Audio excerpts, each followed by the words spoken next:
Un aviso antes de comenzar. Todo lo que se narra a continuación son hechos reales.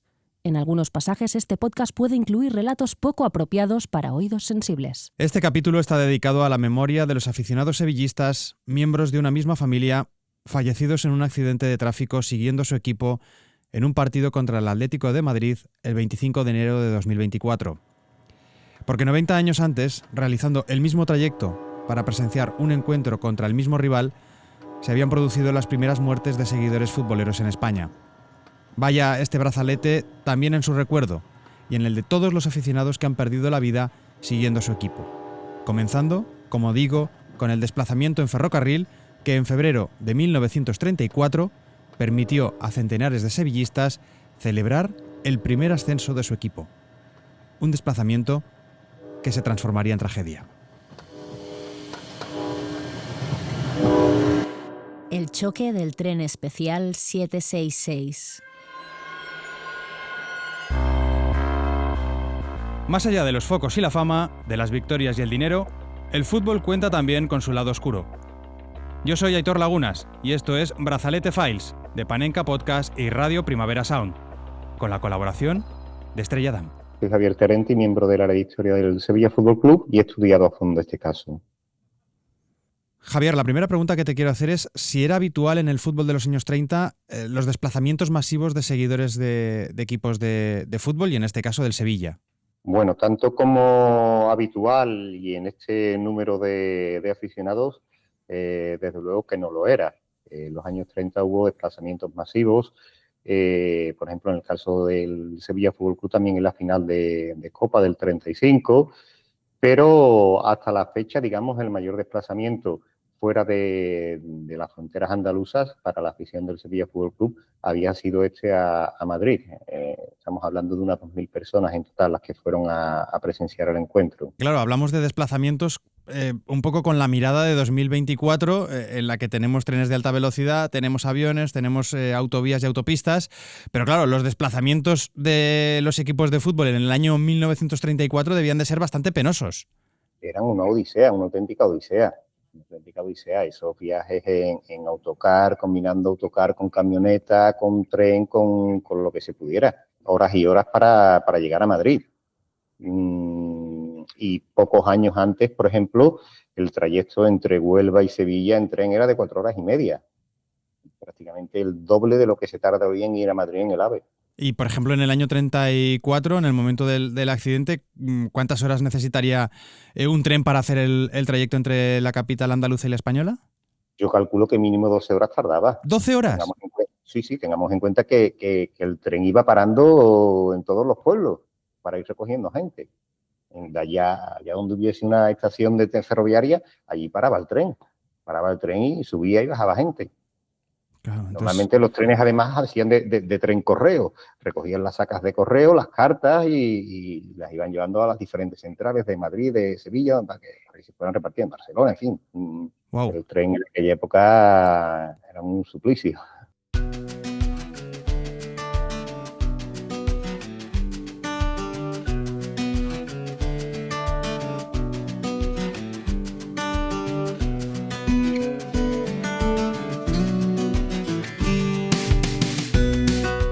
Estamos hablando de un equipo, de un conjunto que tenía muchísima solera, el Sevilla, que había estado rozando la primera división incluso antes de la propia creación del campeonato de Liga en 1929. Recordemos que el profesionalismo se aprueba en 1926 y con las ya oficiales obligaciones contractuales de los clubes con los jugadores se impone disputar más partidos para aumentar los ingresos. Y eso solo se puede hacer con un campeonato de todos contra todos a doble vuelta, es decir, de una liga, ¿no? Eso empieza a dar vueltas por los despachos de los diferentes clubes a finales de los años 20. Existen dos posturas enfrentadas, las de los denominados minimalistas, que apoyaban un campeonato reducido solamente con los campeones de Copa, y la de los maximalistas, que abogaban por un campeonato más abierto. Y finalmente se opta por una solución mixta, ¿no? Que es esta denominada Primera División, con 10 equipos, los 6 campeones de Copa de España, que habían sido Athletic Club, Real Madrid, Barça, Real Unión de Irún, Arenas de Guecho y Real Sociedad de Fútbol, más los 3 finalistas, Atlético de Madrid, Club Deportivo Europa y Real Club Deportivo Español. Nos salen 9 para decidir esa 10ª plaza se organiza un torneo eliminatorio en el que participa el Real Oviedo, el Iberia de Zaragoza, el Celta, el Valencia, el Alavés, el Betis, el Sporting de Gijón, el Deportivo y el Real Racing Club de Santander y el Sevilla, que son los 2 finalistas que se enfrentan no una ni 2, sino 3 veces en la final, porque se necesita un doble replay hasta que al final es el Racing de Santander el que consigue ese último y 10º billete para formar parte de la primera edición del campeonato de Liga. Así que el Sevilla acaba cayendo a segunda división, pero queda campeón de ese primer campeonato de segunda y se tiene que medir contra el colista de primera en una promoción de ascenso, y ese colista de primera no es otro que otra vez el Racing de Santander. Y es un caso curioso porque es la única ocasión en la que el campeón de Liga campeón de Liga de segunda división no tenía derecho al ascenso directo a primera división. En el resto de ediciones, el campeón de Liga de segunda división ha subido directamente a primera, con la sola excepción, creo recordar, del Real Madrid Castilla, por razones obvias. Era el filial del Real Madrid, por lo tanto no podía coincidir en la misma categoría con el Real Madrid. En cualquier caso, el Sevilla se enfrenta con el Racing de nuevo y vuelve otra vez a caer, es decir, que el Racing le corta el paso al conjunto hispalense no una, sino 2 veces en apenas unos pocos meses de camino a primera división. El Sevilla se mantiene en segunda, se mantiene siendo durante las siguientes temporadas siempre un equipo de la zona alta, merodeando las posiciones de ascenso. En la 29-30 acaba cuarto, en la 30-31 acaba segundo. Bueno, está ahí hasta que al final llega esta temporada 33-34, que es la temporada en la que se produce el fatídico accidente ferroviario. Fíjate cómo serían las cosas, Javier, que en el mundo deportivo de ese mes de febrero de 1934 dice: si el Sevilla deja escapar esta oportunidad de ascenso automático, no tendría perdón. Hace tantos años como los que tiene la propia Liga que va rozando el ascenso. Es decir, que incluso en los medios de comunicación, bueno, se recoge esa sensación de que el Sevilla ha estado siempre muy cerquita de formar parte de los mejores equipos del país.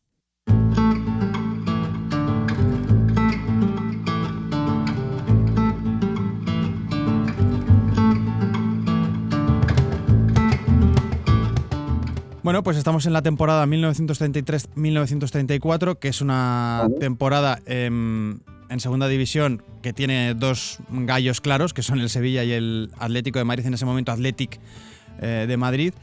Es una temporada, Javier, también, si abrimos un poco el foco, marcada por el contexto político del país, ¿no? Es una situación en la que España está atravesando pues una crisis importante a nivel político. Se celebran durante esa misma campaña futbolística, se celebran las elecciones en noviembre de 1933, que recogen un vuelco electoral tremendo a favor de las derechas y de las posiciones más conservadoras. Son las primeras elecciones de la historia en España con participación, con voto femenino.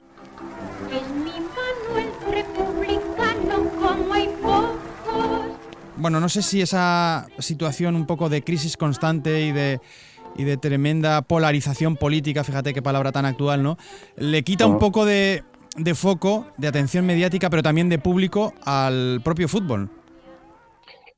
Yo creo que en el caso particular de Sevilla, muy poco por no decir ninguno. Tengamos en cuenta que, bueno, hasta 5 o 6 años atrás el mundo del toro había prevalecido sobre el fútbol. Ya hay incluso artículos en prensa británica donde se habla de que incluso en Sevilla el fútbol ha sobrepasado al mundo de los toros. Estamos hablando de los años 20, mediados de los años 20, con lo cual yo sinceramente creo que poco, igual que hoy en día, ¿no? Cualquier polarización de la política o cualquier, bueno, pues digamos, mare magnum político que de vez en cuando hay a mayor o menor escala, priva poco de que haya pues sevillistas en la grada, digo aficionados en general, ¿no? Bueno, pues hablando específicamente del Sevilla, de la temporada 33-34, como decimos, es uno de los grandes gallos de la categoría. Es verdad que la temporada anterior no le había ido demasiado bien, pero la 33-34, en fin, está absolutamente pletórico y llega a la 16ª jornada con muchas probabilidades de desbancar al otro gallo, que es el Athletic de Madrid, con el cual había empatado en la primera vuelta y ahora en la segunda manga del campeonato, tenía que visitarle no en el Estadio Metropolitano, porque el Athletic de Madrid a principios de los años 30 empieza a jugar de prestado en el campo de Vallecas, en el actual, en el emplazamiento del actual estadio de Vallecas. Lo que pasa es que era otro campo, un campo que había inaugurado el Racing de Madrid, que estaba lejos de la ciudad. De hecho, estaba en otro municipio, en el municipio entonces de Vallecas, un municipio independiente, ahora es un barrio. Pero en cualquier caso, allí va el Sevilla, y si consigue un buen resultado, prácticamente se da pues por descontado que el Sevilla por fin será equipo de la máxima categoría del fútbol español. Efectivamente, así fue. El partido se vivió como una auténtica fiesta desde días antes. Como bien has dicho, el encuentro se disputaba en Vallecas. La reventa funcionaba al 100%. Ya había reventa, ¿eh?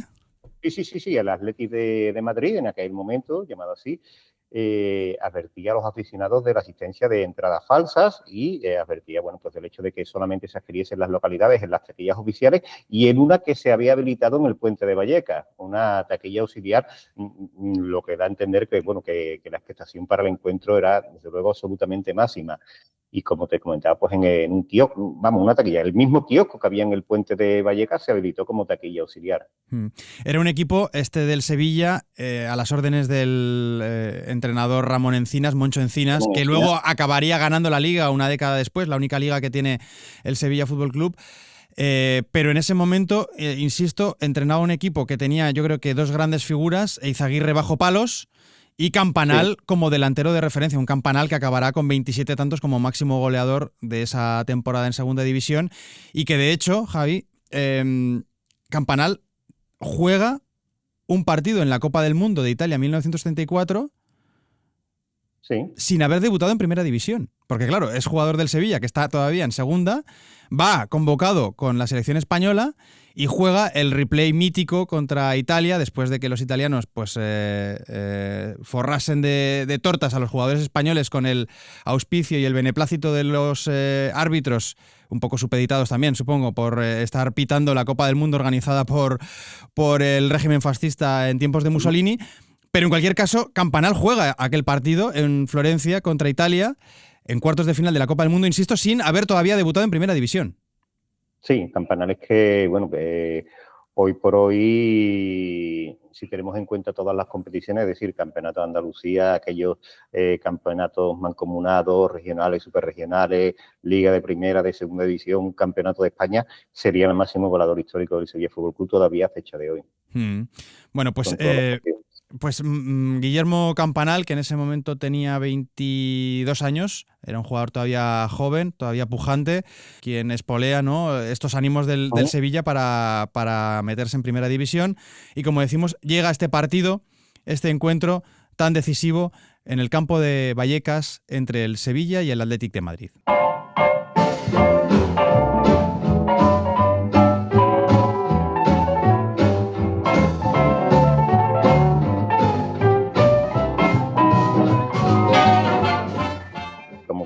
La expectación era máxima desde días antes y desde Sevilla se había fletado un tren especial, se denominaba especial, el especial 766 fue el que hizo el recorrido de vuelta, porque lo fletó el propio club con sus aficionados y en él viajaban 1.000 aficionados sevillistas. Llegó un momento, ya días antes, en que se habían agotado todas las plazas disponibles y la compañía de trenes lo que hizo fue, en el resto de trenes expresos que viajaban en esos días a Madrid, añadir vagones. En total, entre los que fueron en tren y los que fueron por medios propios, se calculan en más de 2.000 sevillistas los desplazados. Solamente en el tren especial iban 1.000. Y estamos hablando de un campo, el campo de Vallecas, que en ese momento daba cobijo a aproximadamente 15.000 espectadores, es decir, que había una presencia bastante llamativa de aficionados visitantes que el 18 de febrero de 1934 presencian este partido tan decisivo en la historia del Sevilla.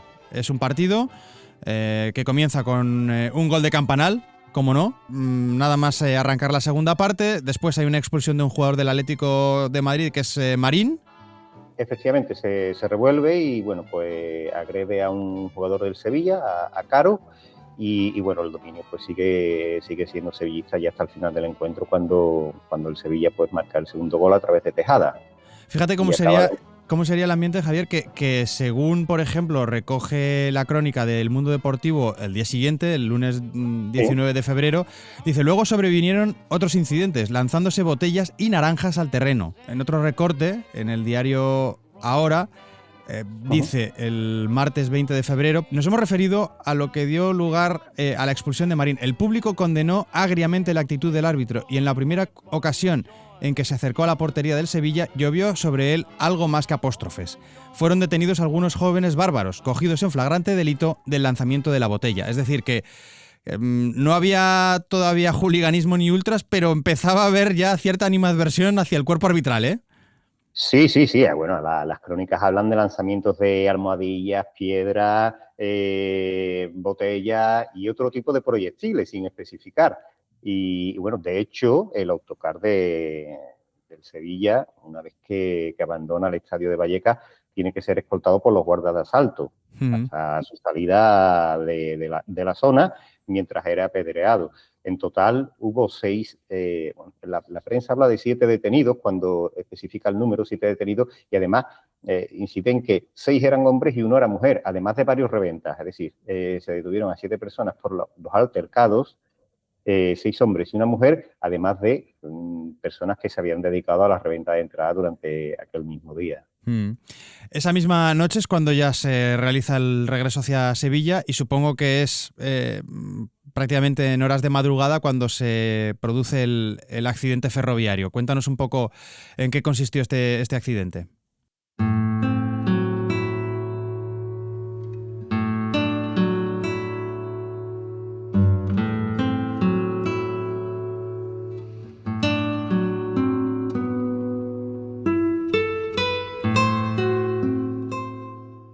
Sí, pues a las 2:10 de la madrugada, de regreso a Sevilla, el tren especial 766 choca con el expreso ascendente en dirección Madrid y, bueno, la tragedia en máxima en un primer momento fallecen 10 aficionados sevillistas, uno fallece con posterioridad porque hay decenas y decenas de heridos, algunos de bastante gravedad. Aquello ocurre a la altura de Villanueva de la Reina.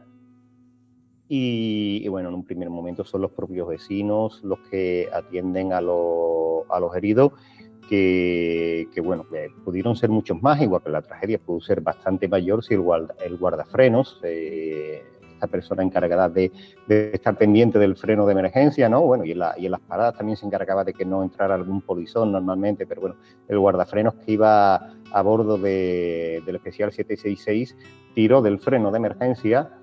Gracias a ello previno a muchos de los pasajeros, porque claro, el tirón debió ser bastante brusco, previno para que adoptaran posturas, bueno, en vistas al inminente impacto que iban a sufrir con otro tren. Bueno, y además pues redujo la velocidad, evidentemente, del especial 766 en consideración. A pesar de ello, el impacto tuvo que ser tremendo. Total. Hubo un empotramiento de las 2 locomotoras, porque claro, es que recordemos, eran 2 trenes viajando en direcciones opuestas por la misma vía. No sé si había habido un error por parte de quien controlaba los discos en alguna de las estaciones previas. ¿Cuál fue la causa por la que un expreso chocase contra el otro tren especial?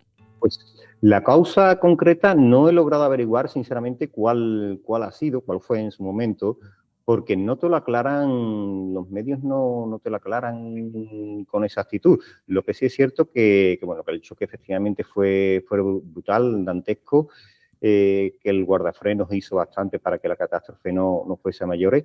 Y bueno, sí, hay imágenes donde se ve perfectamente los vagones empotrados unos contra otros.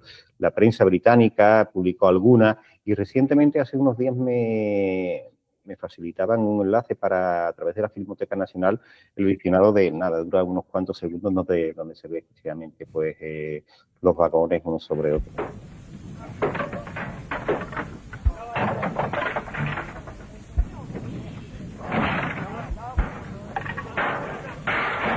Yo he encontrado una noticia que supongo que tú también has visto, Javier, que dice: el tren que bajaba de Madrid debía pararse sobre las 2:10 de la madrugada en la estación de Mengíbar para dar paso al que subía de Sevilla, pero los maquinistas Julio Navarro Gavilán y José Delgado Alcázar no vieron ninguna señal que lo indicara y no lo hicieron, aunque redujeron su marcha, señal de que algo les inquietaba. Cuando el guardafrenos Victoriano Bustillo Cabeza les avisó de que había una luz haciendo señales de un lado a otro en la oscuridad, ya era tarde. Este es el guardafrenos del que tú Efectivamente, ¿a qué me refería? has comentado que su papel fue fundamental en evitar que la tragedia incluso tuviese proporciones mayores, ¿no? Sí, efectivamente. Aún así, bueno, pues fue algo sobre lo que se estuvo hablando en días posteriores, sobre si la luz efectivamente se había activado y habían sido ellos quienes no la habían visto o si realmente no se había activado y por eso atravesaron. Con lo cual, yo no he logrado encontrar al menos una explicación oficial, un informe donde se hubiera investigado a conciencia qué es lo que ocurrió realmente. ¿Los 11 fallecidos eran todos ellos aficionados del Sevilla? En principio eran todos aficionados del Sevilla, efectivamente. Cuando el equipo llega a Sevilla y bueno, conocen la noticia, don Ramón Sánchez Pizjuán ordena inmediatamente que se suspenda la recepción, que se iba a celebrar en el Ayuntamiento de Sevilla y cualquier tipo de acto oficial que fuera sinónimo de cierta algarabía, ¿no? entre el equipo y los aficionados. Así transcurrieron esas jornadas hasta la semana siguiente en la que el Sevilla Fútbol Club pudo celebrar ese ansiado ascenso a Primera División con su público en el campo de Nervión contra el Unión de Irún. Uh-huh. Aunque sí que es verdad que en las notas del partido aparecen todos los medios de comunicación. Al comenzar el partido, los jugadores guardaron 1 minuto de silencio por las víctimas de la última catástrofe ferroviaria. Por ejemplo, en el ABC de Sevilla también se indicaba, así ha logrado su promoción en Sevilla. Se inició el encuentro entre sevillistas e irundarras con ceremonias de respetuoso dolor por la catástrofe de Villanueva de la Reina, banderas a media asta. Los equipos en formación correcta guardaron 1 minuto de meditación en memoria de los que perecieron. El público, puesto en pie, descubiertas las cabezas, se unió al piadoso tributo. Luego hubo una circunstancia un poco anómala y es que se aprovechó que estaba Juan de la Cierva en la capital andaluza. Uh-huh. Esto también parece que combina mal con ese sentir, ¿no? que por lo que nos llega en los medios de comunicación, en la prensa, en la hemeroteca, existía en aquel partido, pero se aprovechó que Juan de la Cierva estaba visitando con su mítico autogiro la capital hispalense para hacerlo sobrevolar por encima del campo. ¿Esto lo sabías? Sí, lo había escuchado. No me había centrado en este pasaje de la historia. Sí sé que, bueno, pues tenemos conocimiento de que efectivamente durante ese partido frente al Real Unión de Irún, el Sevilla, al ganarlo, ya no solo se asegura el ascenso matemático, sino además el título de campeón, porque el Atlético de Madrid finalmente también termina ascendiendo a Primera División. Es algo que se conoce, pero no me había centrado no recordaba sinceramente que fuese en este partido.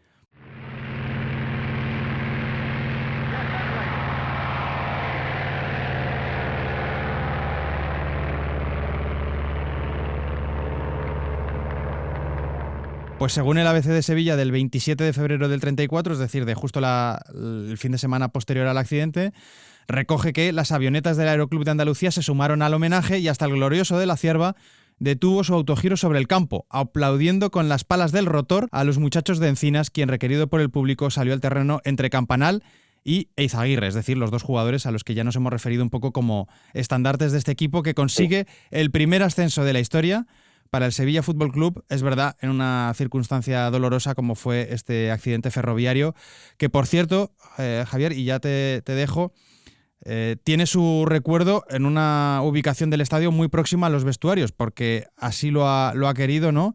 El Sevilla Fútbol Club, que siempre los jugadores tengan presente que en el pasado, y lamentablemente no solamente en el pasado, porque en fecha reciente también hemos tenido que lamentar fallecimientos de aficionados, ha habido gente que siguiendo al Sevilla ha perdido la vida. Sí, efectivamente. Coincidiendo con el 80 aniversario de la catástrofe, el 18 de febrero del año 2014, se descubrió un relieve artístico sobre una placa de mármol en una de las zonas nobles del Ramón Sánchez Pizjuán, concretamente donde en el pasillo, como bien decías, que conduce a los vestuarios de los jugadores, en esa zona mixta por donde entran los jugadores al estadio Ramón Sánchez Pizjuán antes del inicio de cada encuentro. Posteriormente, sí es cierto que esa placa relieve se ha cambiado de ubicación con las obras que se tuvieron que realizar con el fin de acoger la final de la UEFA Europa League de 2022 y con la inauguración del museo, y actualmente sigue estando en el Ramón Sánchez Pizjuán, por supuesto, y está en una zona del museo, una zona noble, justo, digamos, en la zona del antepalco, que conduce directamente al antepalco.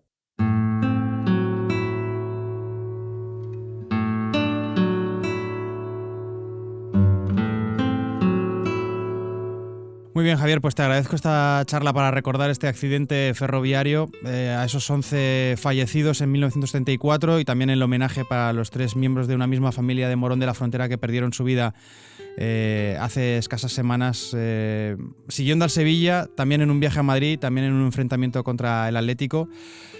Sirva este brazalete también para recordar a cualquier aficionado de cualquier equipo de fútbol que, siguiendo esta pasión, ¿no?, por sus colores, pues al final haya perdido su vida.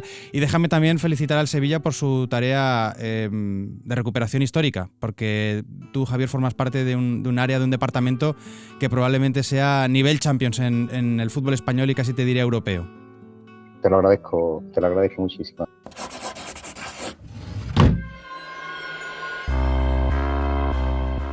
Brazalete Files es una producción de Panenka Podcast y Radio Primavera Sound con el apoyo de Estrella Damm. Síguenos en las redes sociales, comenta este episodio en tu plataforma de podcast y, sobre todo, no olvides decir que nos oyes. Han colaborado André Ignat, David Camilleri y Nacho Medina en la técnica, Edu Boada en las redes, así como Andrea Ginés en las locuciones. Marta Salicru es la productora ejecutiva y yo soy Aitor Lagunas. Gracias por escucharnos. Y recordad, Bill Shankly no tenía razón. El fútbol, a veces, sí es una cuestión de vida o muerte. Hasta el próximo brazalete.